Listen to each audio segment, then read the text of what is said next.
The moment Klay Thompson snapped online about Meghan being disrespected. It wasn't just a boyfriend defending his girl, it was a man at his breaking point. Behind that post was a storm nobody saw coming. Whispers from teammates, leaks, and rumors swirling around the NBA, hinting at betrayal so close it cut deeper than any public insult. Fans thought he was fighting trolls, but the truth, Klay was dealing with a secret that shook the foundation of his relationship. Betrayal from someone he trusted inside his own locker room. And once the internet caught wind of it, everything changed. What looked like love on red carpets and social media smiles was quietly falling apart behind the scenes, and the real story. It's darker, messier, and far more shocking than anyone imagined. If I fight, I fight. But I don't do that anymore because people will snitch on you in a second and send you straight to jail. I've learned that. So ladies, if you're hitting on your man, you better quit it, because if the police ask him, "Did she hit you?" he's going to say yes dow. The moment I saw Klay Thompson snap online about Meghan being called a P-word, I knew something deeper was happening behind the scenes. The way he reacted didn't feel like a boyfriend simply defending his girl. It felt like a man who was already stretched thin, already frustrated, already carrying way more than the public ever saw. That post wasn't protective, it was emotional. It was the kind of message someone drops when they're at their limit, when they're tired of holding in the truth. And the crazy part, the second that message went live, it was like someone flipped a switch. Everything that was supposed to stay behind closed doors suddenly started slipping through the cracks. At first, it was little things, quiet whispers from reporters, vague comments from teammates, small reactions caught on camera, but then the leaks got louder. Suddenly, fans were noticing details they had completely missed before. Klay's tone in interviews, his body language when she came up, his awkward smile during that cooking video. All those tiny moments, people ignored before now, looked like red flags. And once people started connecting the dots, the whole narrative changed. It no longer looked like Klay was stepping up to defend Meghan. It looked like he was snapping because he was fed up with rumors, fed up with pressure, fed up with trying to keep the relationship together while everything around it was falling apart. The internet thought he was fighting trolls, but really, he might have been fighting the situation itself. That one post opened the floodgates. Insiders began dropping hints. Old clips resurfaced. Fans started pulling receipts from interviews, from courtside interactions, from TikToks Meghan posted where Klay looked like he didn't even want to be in the frame. It became obvious something was off. And slowly, a bigger picture formed, one that made his online outburst make perfect sense. Because once you realize a man is defending someone he already feels disconnected from, the entire story shifts. That wasn't love speaking. That was frustration. That was confusion. That was a man trying to protect his reputation while the truth was already slipping away. And after that post, nothing about their relationship looked the same again. What nobody expected was that Klay's post would become the first breadcrumb leading to an even wilder rumor, one claiming that he was cutting Meghan off after finding out she slept with someone inside his own locker room.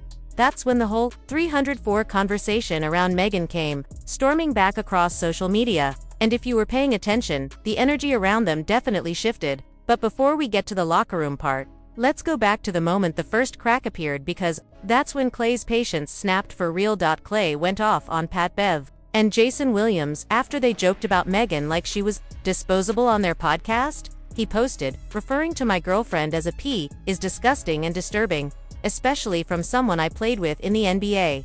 How would you feel if I talked about your wives like that? Pat, do better." Very disappointing. That wasn't the tone of a calm, protective boyfriend. That was a man fighting a narrative he felt slipping out of his control. Because right after that, people started noticing things that didn't add up. The red carpet debut at her Pete and Thomas Foundation Gala. Yeah, they looked perfect. Matching outfits, kissing for the cameras, smiling like everything was fairy tale level good. And Meghan even said, "This is my first relationship with someone who's genuinely a nice person and makes me truly happy. I've never dated someone like him, and I'm just grateful he's beside me."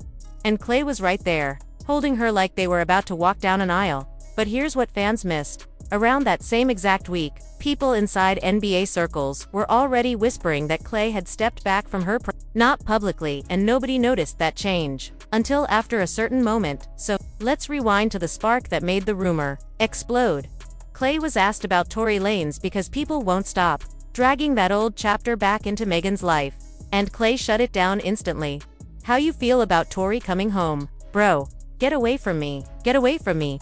His whole vibe flipped, not angry, but embarrassed, like he didn't want to be pulled into her past drama anymore. Then came the clip where he apologized for being late picking her up.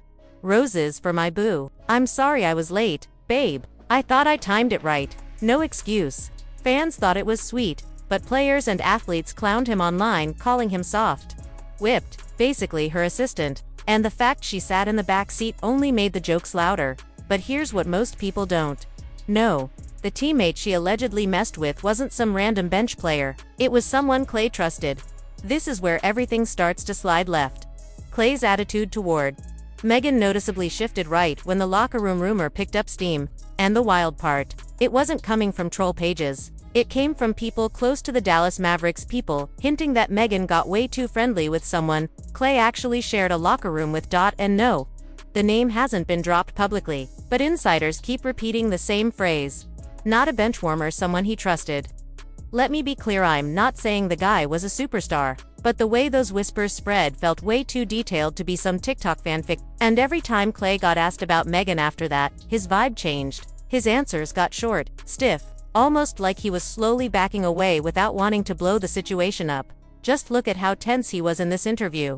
How has your relationship made you better as a man on and off the floor? And how will that help your career moving forward? Klay froze for a second and said, "My relationship with, like Meghan Thee Stallion. I'm not going to talk about that, but I will say, every summer stays the same for me. There's no such thing as an off-season. I'm not going to talk about that." That wasn't privacy, that was straight discomfort. You could hear it in his voice.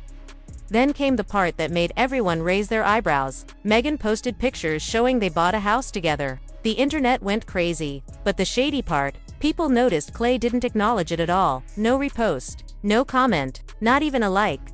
That's when NBA players allegedly started messaging each other, like, "Bro, Klay looks like he's trying to fade out quietly." And then fans found out one more thing: Meghan had Klay saved in her phone as husband. Cute on the surface, sure, but when you match up the dates, that was the same time period the teammate rumor was floating around. So on one side, you've got Meghan treating him like her forever partner. On the other side, you've got Klay showing up to games looking distracted, annoyed, and, honestly, worn out.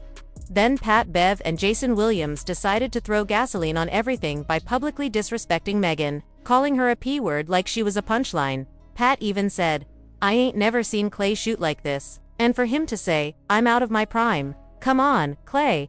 It only takes one woman to drag a battleship across the desert. That's how powerful it is. Basically hinting that Meghan was the reason Klay looked off his game. Instead of ignoring it, Klay snapped. And that reaction made the rumor feel even more real, because he didn't blow up like a man who was just offended. He blew up like someone already dealing with private disrespect and couldn't handle one more hit in public. But things got messier once retired. Players and media personalities jumped in, making it all 10 times worse, and the person who poured the most fuel on the fire, Shaquille O'Neal. Everyone knows Shaq already got his eye on Meghan, and he didn't hold back. He straight up said Klay and Meghan wouldn't last 6 weeks. Mike Tyson laughed right along with him, saying, "Who's Klay Thompson? She got shot for that P, give her some credit." Someone explained, "He plays for the Mavericks now, one of the greatest shooters ever." Shaq didn't budge. 6 weeks. And Tyson kept laughing. "She got shot for that. That might last a long time. 6 weeks ain't nothing. She got shot too, gotta give her some credit. Maybe that thing got some staying power." Shaq wasn't joking when he said that. He was basically predicting the exact type of chaos Klay is sitting in right now. But the next person who jumped in, that's the one who sent this story flying in a whole new direction. That's when it stopped being just locker room whispers and turned into a full-blown narrative Klay had absolutely no control over. Because DJ Connix entered the chat, and whenever Connix steps in, the internet shifts like an earthquake. Before I get to what he said, here's why his opinion hits so hard. That's when the 304 conversation popped back up, not because of her past, but because people started dragging out new receipts to justify the label. The first thing that resurfaced was Meghan's old clip from 2015, "If I beat a ninja ass, I beat a ninja ass. That's just how it is." That video went viral again, and it wasn't random. It came right after fans started saying Klay looked emotionally drained every time he talked about her. Then Slim Thugger threw his opinion in, and honestly, this one hit Klay's image even harder. He said Meghan gifting Klay a $300,000 AP watch was basically littleboying him. Like she was treating him more like a project than a partner.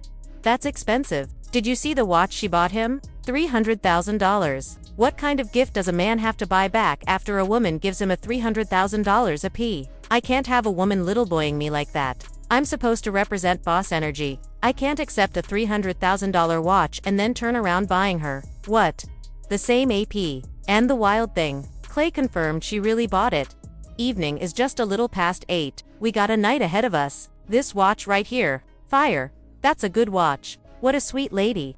Now on paper, it sounds romantic, but once you factor in the rumor that she might have been getting close to someone in his own locker room, the whole picture changes. It makes Klay look like he was getting spoiled, and played at the same time.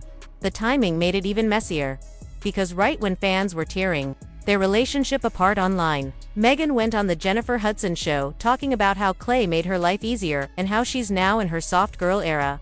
I've been through so much. I feel like I was always on defense, always ready to fight. But right now, I'm relaxed. I'm calm. I'm softer. I'm open to love. I'm receiving love better than ever, which is probably why the man I have now came into my life. It was sweet to hear, but social media wasn't buying it. People felt like she was trying too hard to convince everyone and, maybe even herself, that everything was perfect. And honestly, when you look closely at the timeline, it starts to feel like both of them were trying to cover something up without saying it. The whole thing starts screaming PR stunt. But nothing made people doubt the relationship more than a viral Reddit thread asking one blunt question: was Klay being used? And this wasn't from trolls. This was from NBA fans who study patterns, behavior, media shifts, and public strategy like it's a science. One of the top comments said, "Klay has always been low-key, private, drama-free. Meghan has been dealing with nonstop public mess. The pairing feels strategic. And when you look at the timeline, it's hard to ignore." And it's true. Before Meghan, Klay barely posted anything except basketball, his dog, and ocean views. He moved like a man who valued peace more than attention. Meanwhile, Meghan was coming off low switchable, Dramath. Tori Situata, split fanbastened, months of messy headlines. So when the sudden switch happened, dread carpets, public kissing, sweet quotes, soft era interviews, people started asking, why now? Why Klay? Why so public all of a sudden? One Redditor summed it up perfectly. This feels like an image rehab arc for her. And Klay is the safest, cleanest, most likable guy she could stand next to. And then someone else pointed out something important. Klay is in the late stage of his career, not washed, not irrelevant, just in that quiet, protect my legacy phase veteran players naturally drift into. And that's what makes everything even crazier. Because it suddenly looked like both of them were using each other but in totally different ways. So the real question became this: why would a guy who avoids drama suddenly link himself to one of the most polarizing artists in the entire industry? Then something happened that fans caught instantly during Media Week. Klay's interactions with his teammates looked stiff, not angry, just distant, cold, off. And that's when the locker room rumor started circling again, but this time it wasn't Meghan cheated or Klay is heartbroken. It was worse. People were saying, Klay found out, and he's done. Not arguing, not working through it, just done. That's exactly how insiders phrased it. Then the $300,000 AP watch resurfaced online, and suddenly Klay wasn't just the guy who got blindsided emotionally. He looked like he got played financially too. Add Slim Thug calling him little boy, Shaq predicting 6 weeks, academics calling it a PR stunt, and the teammate rumors stacking up. Add Meghan calling him husband online, while Klay looks like he's ready to walk straight into the Pacific Ocean, and the narrative flipped completely. It went from, Klay is lucky to have Meghan, to Klay is trying to escape Meghan. But here's the moment that cracked everything open: the private detail that leaked and made fans say, yeah, he definitely dumped her. It didn't come from a press conference or a breakup post. It came from something way quieter. After all the rumors, after the PR talk, after Slim Thug, after Reddit threads dissecting every move, Klay completely changed how he carried himself. But the real confirmation came from an insider, who shared one detail that lined up perfectly with everything we'd already seen. Klay allegedly confronted the teammate, not Meghan, the teammate. And according to the source, the teammate did not deny it, and that alone told Klay everything he needed to know. Because think about who Klay is. He's one of the most low-key guys in the NBA. He values loyalty more than attention. He doesn't chase drama. He doesn't chase clout. And he definitely doesn't put his private life online. So the idea that Meghan might have gotten too close to someone he literally shares a locker room with, someone he traveled with, won with, lost with, joked with, trusted, that wasn't just drama to him. That was betrayal. And that's why the breakup wasn't loud. It was silent. You could see the shift the second it happened. The red carpet photos. He smiled for the cameras, but it didn't reach his eyes. The cooking video? Viral, but he looked uncomfortable the whole time. The house announcement. She posted it. He stayed silent. The Jennifer Hudson interview. Meghan said he made her life easier. Klay didn't mirror that energy anywhere. And the moment someone mentioned Tory, he shut down instantly. Then Meghan's soft girl era started. But Klay didn't match it. Not once. Those moments weren't random. They were distance. A man slowly pulling back from something he no longer trusted. Fans picked up on it immediately. Meanwhile, Meghan kept posting like everything was perfect. My man, my man, my man, my baby, my husband. But each post only made the breakup rumors louder, because the person she was posting about, Klay, wasn't showing up anywhere, and now fans are convinced he dumped her the moment he got confirmation from that teammate. Honestly, the timing lines up too perfectly for it to be coincidence. It looks like Meghan tried to get ahead of the narrative with the house posts, the interviews, the soft era messaging, the affection, but Klay wasn't part of that storyline anymore. It looks like he was already gone.